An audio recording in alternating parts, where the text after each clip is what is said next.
Ay rin nga, ako'y may sasaktan na naman. Ang sasaktan ko ho ngayon ay muli hong nagbabalik at magpapasakit ulit.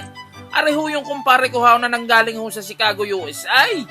Ayaw, naitangina, Miles. Kung naalala ho ninyo, ari ho ay tinatuang ka 4 years ago. Ay kung hindi nyo ho naalala, ay ipapakita ko ho sa inyong ebidensya. Ari ho yung ginawa namin pesa dati. Ari ho yung samurai na panda.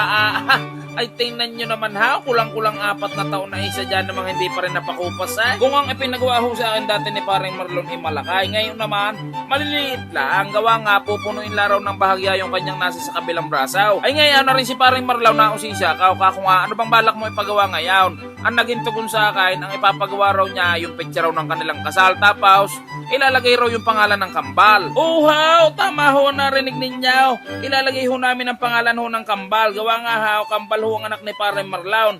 Are ho si Kaylex at saka ho si Kaylay. Para ho hindi ho tayo magkahaba ng istorya, aba, ay di minabuti ko na hong gawin ho rin disenyo ho ni paring Marlaw. Para nga ho, tayo nakakapag-umpisa na at baka ho mainip ang mga manonood. Ay paring Marlaw, tayo na diyan at ikaw ay akin ang kakaluskusan. Muntigan na ho magtampo sa akin ang aking kumpara. Alam niyo ho kung bakit. Ay tingnan nyo naman, naglugo na nga ang ulaw. Kakaluskusan ko pa raw siya. Ay wala na raw hong buhok na natira sa kanya. Ay huwag ka mag-alala para, gusto mo tatuan kita ng bangs. Tanda mo ka para yung kwan, yung bangs ni Superman. Kung tawagin ni Kisme, payag ka, gagawin natin yung sa iyaw, gagawin natin permanente. Ay di ari na nga. Ay naikapit na ho namin na rin stay style. Sadyang ako'y mahal na paring Marlon ko ay. Tingnan nyo naman ho ang nakalagay. November 6. Ay ari birthday ko ay. Ay siya, habang pinatutuyo ko ho yung stay style, ako ho ay nagsisitat na ho ng aking lamesa. Ay maraming salamat ho o Tattoo Supply sa pagbusugo ng aking lamesa. Sadya naman ho pagmula ho sa tinta, sa Chops Clyde, sa Karayam. Ay tuwan-tuwa ho naman sa Jambita. Inip na ba ang mga manonood? Ay siya, paring Marlon, pumarni ka na at sumalang ka na. Abay 2 minuto ng lampas, hindi pa rin tayo nakakapag-umpisa. Ay teka, ay pakitahin mo ng bita. Ayan, ganap na naman ang hayop na ito. Sadya namang hindi mapalingon sa camera. Nung naipakita ho ang bita, siyempre ipapakita naman ho natin ang setup ng lamesa. Tapos ipapakita na ho natin na rin napakatipo nating biktima. Ayan, ay diari na nga at papaguhitan na ho ng isang makatikatay. Unang guhit, punay. Sa padalawang guhit, lasa ko'y tigo ng buhit. Ay di rin na nga. Paghuga na ray, ang inuuna ka ay maalinagawa nga ha, maliit lang naman ho ang ating pesa. Pero ho sa buhay, ang inuuna ko ho sa aba, ay di ang aking pamilya. Gawa nga ha, sila ho ang pinakamahalaga. Gaya na lang ho nang ipinapatatuho sa akin ni paring Marlaw. Ari ho itong kulo sa kanyang pamilya, tsaka nga ha, sa kanilang mag-asawa. Kung mapapansin ho ninyo, ang una ho ipinatatuho sa akin ni paring Marlaw na yun ho malalakay. Ay papaano nga ha, siya naman ho ibinatapan ng mga panahong ayaw. Ay ngayon, mayroon ng asawa at nagkaroon na ng pamilya. Tapos ang anak ay kambal pa. Ay tangina, Miles. Sadya naman hong gayaon, pag ho binata pa at wala pang pamilya, sadyan lahat ng kalukuhan ay maaari mong magawa. Pero pag ikaw ay nagkapamilya na, ay sadyang magbabago ang direksyon ng buhay mo. Ay naalala ka nung kami mga estudyante pa lang, ay wala naman sadya kami pinag-iintindihan. Tsaka siyempre na ang binata pa, ang inaatupag lang ay kung saan mag-iinam, kung saan gagala. Ang problema ko nga lang dati ay kung saan ako mag-iinam. Gawa nga ha, pagkaarami ho sadya sa akin nagyayaya. Kung saan nga ho ay wala sadyang direksyon. Ay maikwento ko ho sa inyo, kami hong dalawa ho ni paring Marlaw na naging magkaklasay. Parehas ho kaming iray. Ay ba kahit masipag ho kami mag-aral, tsaka ha, ako ho ay masunurin sa magulang. Aba, ayan sabi ho sa akin mag-aral na mabuti.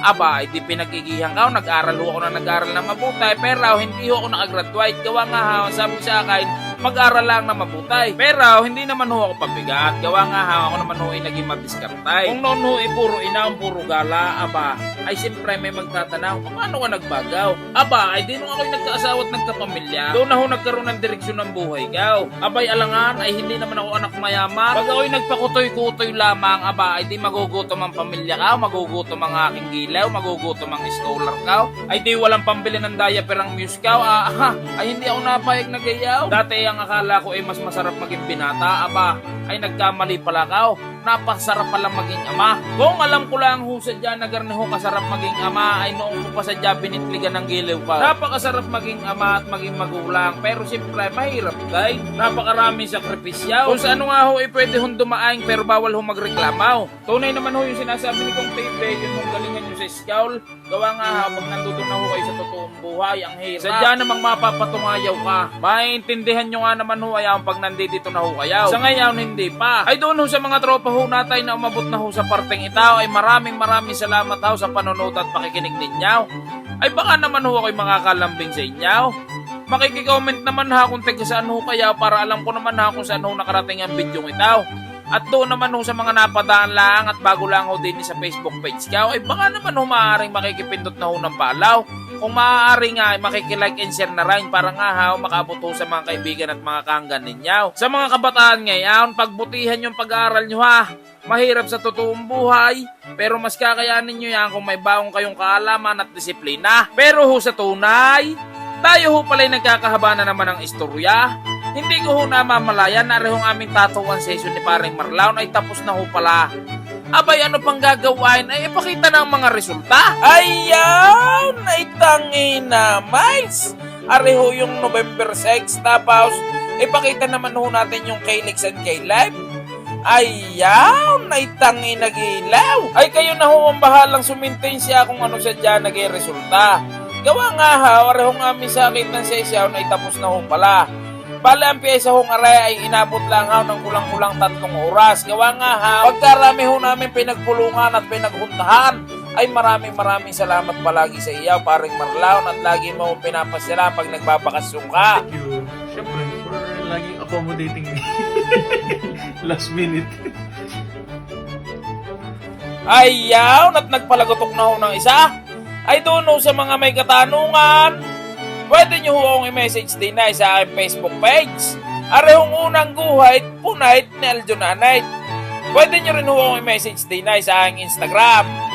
Ay siya, pasyalan nyo na lang ako din sa aking tatuan, din sa Lian, Batangas.